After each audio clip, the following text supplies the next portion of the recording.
होता है, लेकिन कुछ पार्टी है केवल कूटनीति कर, झूठ बोलकर, गलत अफवाह बनाकर, गलत विषय लाकर वो केवल राजनीति करना चाहता है। और कुछ पार्टी कर आज़ाद भारत तक क्या भूमिका रहा ये बच्चा बूढ़ा जवान हर कोई जानता है। लेकिन आज़ादी के बाद उनका तस्वीर तक भी ये लोग सदन में लगाना उनको कर रहे हैं सर। अमित शाह से माफी मांगने की किस बात के लिए? आज ही पुतला दहन किया है। किस बात के लिए? बाबा साहब के बारे में जो टिप्पणी की है। क्या नोरमा ग्रुप जो सोचता है वो करता है, आपके अपने सपनों का आशियाना। अम्बेडकर के नाम पर अब लगातार राजनीति बढ़ गई है, कांग्रेस आंदोलन पे आंदोलन कर रही है।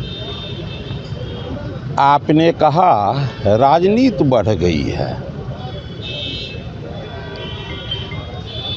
राजनीति राज चलाने की नीति, उसमें थोड़ा सा कूटनीति होता है, लेकिन कुछ पार्टी है केवल कूटनीति कर, झूठ बोलकर, गलत अफवाह बनाकर, गलत विषय लाकर वो केवल राजनीति करना चाहता है। और कुछ पार्टी है जो राजनीति राज चलाने की नीति के तहत वो काम करता है, और काम करते करते करते करते दुनिया की सबसे बड़ी पार्टी भारतीय जनता पार्टी के रूप में सेवा देती है वो भारत को। अब बताइए, बाबा साहब भीमराव अंबेडकर के संबंध में ये लोग बयानबाजी करते हैं, चूँकि इनको पता चल गया है कि झूठ बोल बोल कर हम कुछ तो सफलता पा लेंगे। काम करने की बारी आई तो परिवार के लिए जिए, पार्टी के लिए जिए, जनता के लिए जिए नहीं, तो अब हमको कुछ न कुछ झूठ बोलकर ही काम निकालना होगा। बताइए, बाबा साहब भीमराव अंबेडकर का इस भारत के धरती पर गुलामी से लेकर आज़ाद भारत तक क्या भूमिका रहा ये बच्चा बूढ़ा जवान हर कोई जानता है। लेकिन आज़ादी के बाद उनका तस्वीर तक भी ये लोग सदन में लगाना उपयुक्त समझे। क्या कितने वर्षों के बाद लगा? बाबा साहब भीमराव अंबेडकर को भारत रत्न का सम्मान किसने दिया? बाबा साहब भीमराव अंबेडकर किनके पीड़ा में आकर, किस पार्टी के दर्द में आकर वो रिजाइन दिए थे, इस्तीफा दिए थे? कांग्रेस के विधायक है अजीत शर्मा, वो कह रहे हैं भारत रत्न बहुत छोटी चीज है। अब भाई, देश के इस गौरव को सुनकर देश का गरीब अमीर, बच्चा बूढ़ा जवान सब गौरवान्वित होता है। वो इनको छोटी नज़र आती है। इन लोगों को अपने कुर्सी से बड़ा कोई नज़र आ ही नहीं सकता है। उनको कर रहे हैं सर अमित शाह से माफी मांगने की किस बात के लिए? आज ही पुतला दहन किया है। किस बात के लिए? बाबा साहब के बारे में जो टिप्पणी की है। क्या टिप्पणी की है? कहे अपने अपने खुदा को, ठीक तो कहें। यदि वो अपने खुदा को स्मरण किए हुए रहते, नमन किए हुए रहते, पूजा किए हुए रहते, तो राजनीति के साथ साथ विवेक भी उनके साथ रहता। आज क्या है, केवल कूटनीति उनके साथ है, विवेक साथ रहता तो बाबा साहब अंबेडकर का सम्मान समय समय पर होता और वो उनको इस्तीफा देने की नौबत नहीं आता कांग्रेसियों में, यदि वो विवेक होता तो। और वो भारत रत्न वही दिए हुए होते।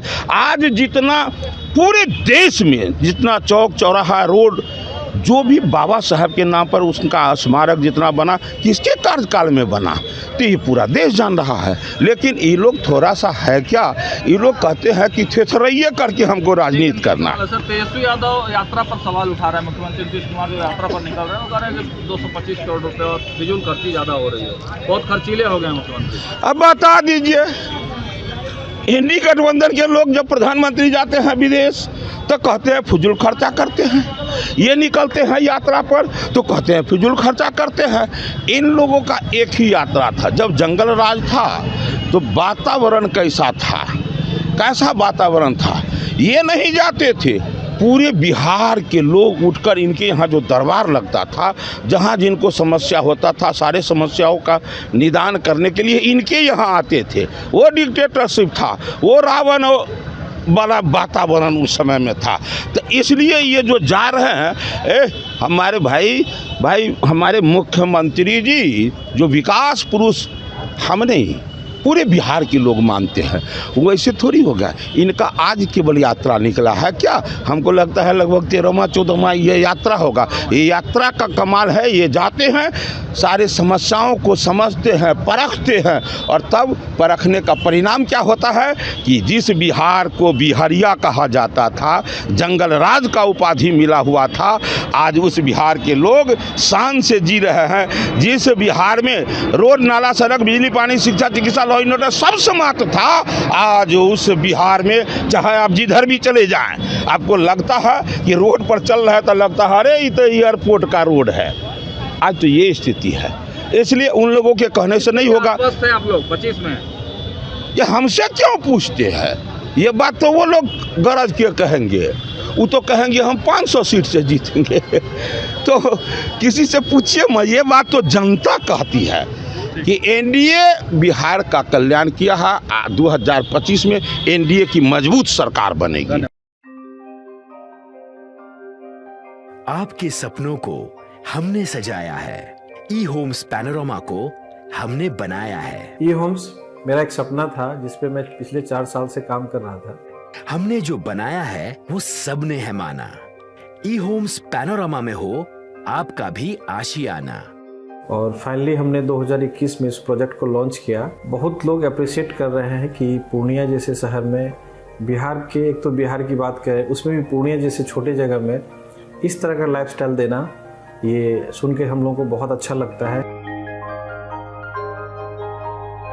ई होम्स में हमने कुछ और भी किया है, जैसे हम जिस जगह में रह रहे हैं हमारे फैमिली सिक्योर हो, उनको सिक्योरिटी का ध्यान में रखा है। आपकी सुविधा और सुरक्षा आपके लिए खास है, ये आपका विश्वास है। इसमें आर्टिफिशियल इंटेलिजेंस का 7 लेयर सिक्योरिटी का हमने इस्तेमाल किया है। लश ग्रीन कैंपस को बनाया है। यदि हमारा बाउंड्री वाल है तो वो वर्टिकल गार्डन है। ये जितनी भी फैसिलिटी होता है एक इंटरनेशनल टाउनशिप में ई होम्स है, ये हम लोग विश्वास नहीं कर पा रहे हैं। जो भी हमारे मित्र दोस्त या जो भी हमारे बाहर के बाहर आते हैं तो हम लोगों को बहुत अच्छा सुनने को मिलता है और बहुत अच्छा क्रेडिट मिल रहा है। वो सारा हमने सिर्फ एक बिल्डिंग नहीं बनाया, हमें एक बहुत अच्छा लाइफस्टाइल दिया ई होम्स में, और मेरा एक सपना था जिसको मैं आज फुलफिल होते हुए देख पा रहा हूँ। ये आपका आवास है। ई होम्स पैनोरामा में अब आपका निवास है। E Homes Panorama, luxurious lifestyle redefined. Panorama group, जो सोचता है वो करता है। अगर ये वीडियो पसंद आई और वह बिहार के राजनीति और बिहारियत से सरोकार रखेनी तो सब्सक्राइब बटन दबा के चैनल के सब्सक्राइब कर ली। ओजे एगो घंटी बा, ओकरा बटन दबा देला से कुल सटीक और मारक खबर रुआ मुफ्त में मिल जाई। अगर रुआ पत्रकारिता के हमनी के नया प्रयोग में सहयोग कर चाहतानी तो ज्वाइन बटन दबा दी। पेटीएम नंबर नोट कर ली 9386 816